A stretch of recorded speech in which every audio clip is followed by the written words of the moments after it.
You ask Tiger to calculate. This deals with linear inequalities with one unknown. The final result is b greater than -45. Let's solve it step by step. Swap sides.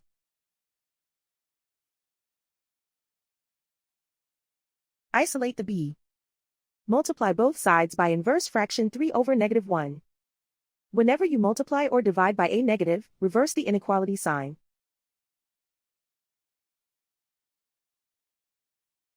Group like terms.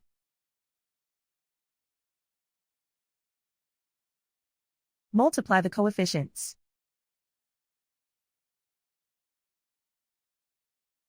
Simplify the arithmetic.